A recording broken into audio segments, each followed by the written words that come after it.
আসসালামু আলাইকুম ওয়া রাহমাতুল্লাহি ওয়া বারাকাতুহু। আলহামদুলিল্লাহি ওয়া কাফা ওয়া সালামুন আলা ইবাদিহিল্লাযীনা ইসতাফা, আম্মা বা'দ। দেশি প্রবাসী কাছের দূরের যারা যেখান থেকে দেখছেন, আজকে আমাদের বাংলাদেশে পবিত্র রমজানুল মুবারকের 14তম তারাবি আদায় করা হবে ইনশাআল্লাহ।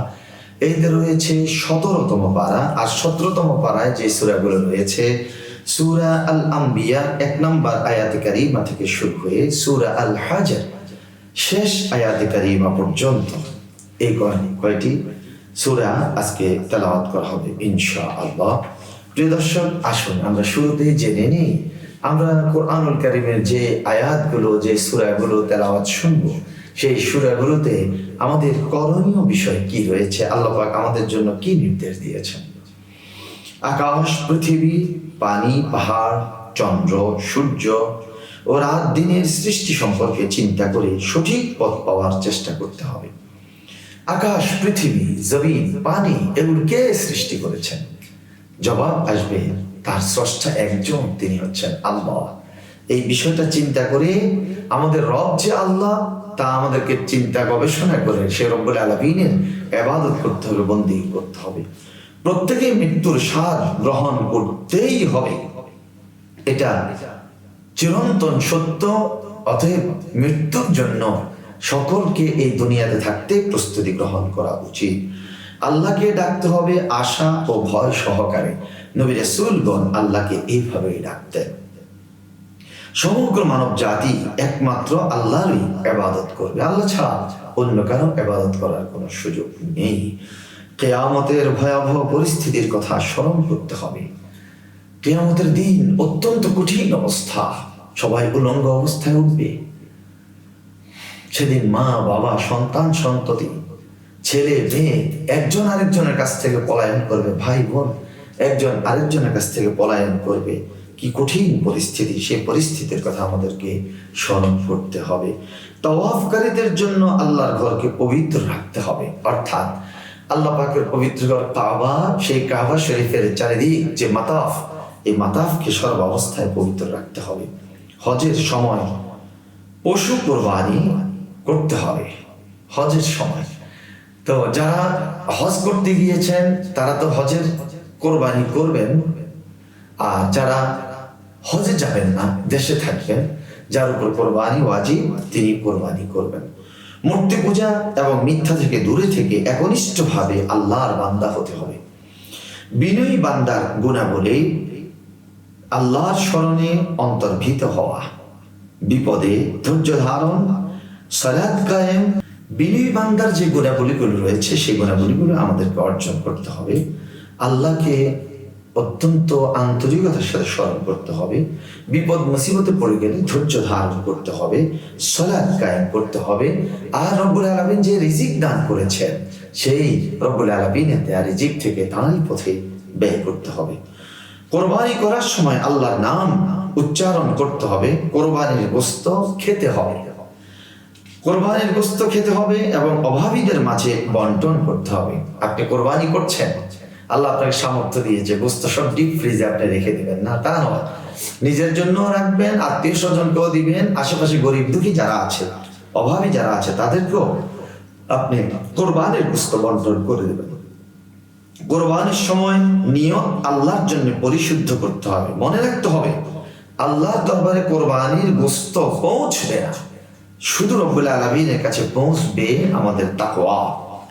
মুসলমানের উপর জুলুম করলে কাফেরদের বিরুদ্ধে যুদ্ধ করতে হবে। যে সমস্ত কাফের মুশরিকরা মুসলমানদের উপর জুলুম করবে, সেই সমস্ত কাফের মুশরিকদের বিরুদ্ধে যুদ্ধ করতে হবে।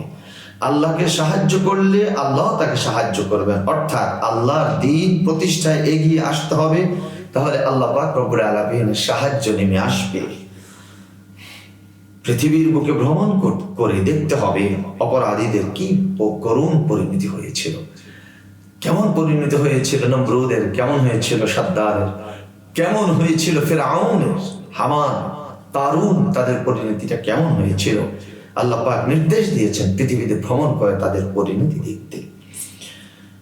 আল্লাহকে হক এবং অন্য সব উপাস্যকে বাতিল মনে করতে হবে। সফলতা লাভ করতে হলে মুমিনদের যা করতে হবে এক নাম্বার রব্বুল আলামিনের সন্তুষ্টির জন্য করবে রুকু, দ্বিতীয় করবে সেজদা, এরপর আল্লাহ পাক রব্বুল আলামিনের সন্তুষ্টির জন্য ইবাদত করবে, বন্দেগী করবে এবং ভালো ভালো কাজগুলো করে যাবে। আখিরাতের সাফল্যের জন্য জিহাদ করতে হবে যথাযথভাবে, নামাজ কায়েম, যাকাত প্রদান ও আল্লাহকে শক্তভাবে ধারণ করতে হবে। এই ছিল আমাদের আজকের করণীয় বিষয়। এবার আসুন আমরা বর্জনীয় বিষয়গুলো জেনে নিচ্ছি। আল্লাহর পক্ষ থেকে আগত কোন উপদেশ হালকাভাবে গ্রহণ করা যাবে না। আল্লাহর অবতীর্ণ কল্যাণময় উপদেশ অর্থাৎ কোরআন অস্বীকার করা যাবে না। কোরআনকে কখনো কোনো অবস্থাতে অস্বীকার করার কোনো সুযোগ নেই। অজ্ঞতাবশত আল্লাহ সম্পর্কে বিতর্ক ও শয়তানের অনুসরণ করা যাবে না। কেউ যদি রব্বুল আলামিন সম্পর্কে বিতর্ক সৃষ্টি করে, এটা এড়িয়ে যেতে হবে। সেখানে কোনো অবস্থাতে আল্লাহ সম্পর্কে বিতর্কে লিপ্ত হওয়া যাবে না। পুনরুত্থান অর্থাৎ কিয়ামতের ব্যাপারে কোনরূপ সন্দিহান হওয়া যাবে না। কিয়ামত হবেই, কিয়ামত হবেই।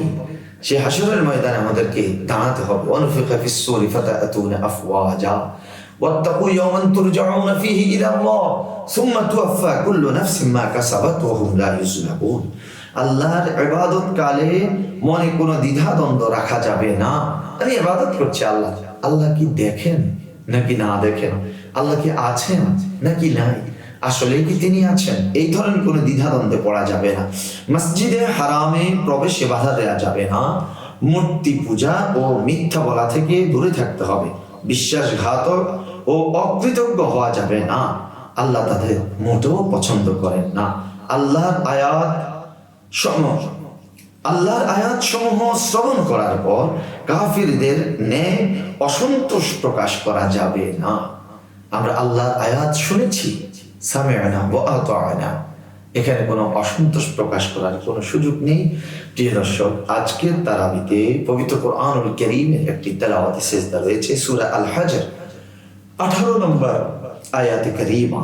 আল্লাহ পাক রব্বুল আলামিন আমাদেরকে করণীয় বিষয়গুলো গ্রহণ করে বর্জনীয় বিষয়গুলো বর্জন করে চলার এবং রব্বুল আলামিনের সন্তুষ্টি লাভ করার তৌফিক দান করুন। আমিন। মা'আস সালাম। আসসালামু আলাইকুম ওয়া রাহমাতুল্লাহি ওয়া বারাকাতুহু।